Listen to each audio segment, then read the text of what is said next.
Assalamualaikum warahmatullahi wabarakatuh. Dalam kesempatan ini kita akan mendiskusikan tentang penyelesaian persamaan secara numerik, yakni penyelesaian persamaan f dalam kurung x sama dengan 0,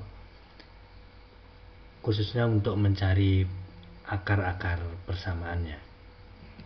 Kalau pada persamaan yang sederhana, solusi eksak bisa kita lakukan, namun pada sistem-sistem yang kompleks atau persamaan-persamaan yang sulit untuk diselesaikan secara eksak, maka penyelesaian secara numerik bisa menjadi alternatif yang bisa dilakukan.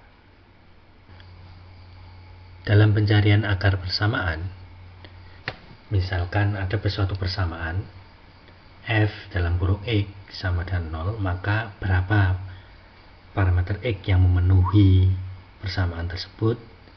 Tidak semuanya dapat diselesaikan secara eksak. Kalau pada permasalahan-permasalahan atau persamaan-persamaan yang tidak linier, itu biasanya relatif sulit untuk diselesaikan secara eksak. Misalkan menggunakan rumus ABC atau menggunakan yang pemfaktoran sebagaimana yang telah kita pelajari di saat SMA maupun SMP. Dengan demikian, metode numerik bisa ditawarkan untuk menyelesaikan permasalahan tersebut melalui konsep perulangan atau iterasi. Di antara metode-metode numerik atau komputasi yang bisa kita gunakan untuk pencarian akar persamaan atau untuk menyelesaikan persamaan f x sama dengan 0, maka secara umum terdapat dua metode, yakni metode pertama adalah ini dan metode kedua adalah open method ini. Yang metode pertama ini dibagi menjadi dua, yakni bisection method dan regulasi false method. Sedangkan untuk yang metode open method ini ada tiga: fixed point method, Newton method, dan secant method.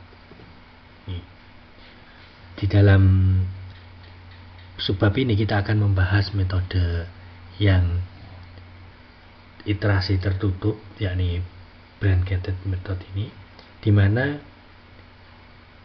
di ring tebakan awal biasanya tebakan awalnya itu ada dua tebakan awal A sama B, maka solusi yang sebenarnya atau akar-akar persamaan ini harus berada di antara tebakan awal ini A sama B nya ini.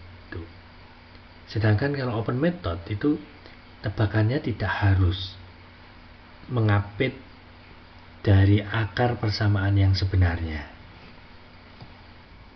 Secara visual, perbedaan kedua metode tersebut sebagaimana berikut. Misal, untuk yang metode pertama tadi atau bracket tadi atau tertutup tadi, itu adalah misalkan ini ada inisial awal A sama B ini, maka posisi dari root atau akar persamaan yang sebenarnya itu harus di antara inisial awal, yakni A sama B tadi. Kemudian A sama B ini kemudian diiterasi dengan menggunakan pendekatan-pendekatan tertentu supaya A sama B nya semakin lama semakin mendekat dengan akar yang sebenarnya. Sedangkan kalau metode open itu inisialnya itu sembarang, dia tidak harus yang semacam ini yang mengapit akar yang sebenarnya. Biasanya inisialnya misalkan ini inisial awal, terus kemudian lama-kelamaan dia juga akan mendekat ke akar persamaannya itu. Misalkan ini awalnya inisialnya di sini, kemudian untuk iterasi kedua dia posisinya ada di sini, untuk iterasi ketiga posisinya ada di sini. Jadi semakin lama semakin mendekat ke akar yang sebenarnya. Oleh karena itu, baik metode bracket maupun metode open secara umum dia basisnya adalah basis iterasi, yakni iterasi pertama, iterasi kedua, iterasi ketiga, gitu, dan seterusnya, sehingga dia ditemukan solusi yang memenuhi persyaratan-persyaratan tertentu, sehingga solusi ini bisa dianggap sebagai solusi dari akar persamaan yang kita cari.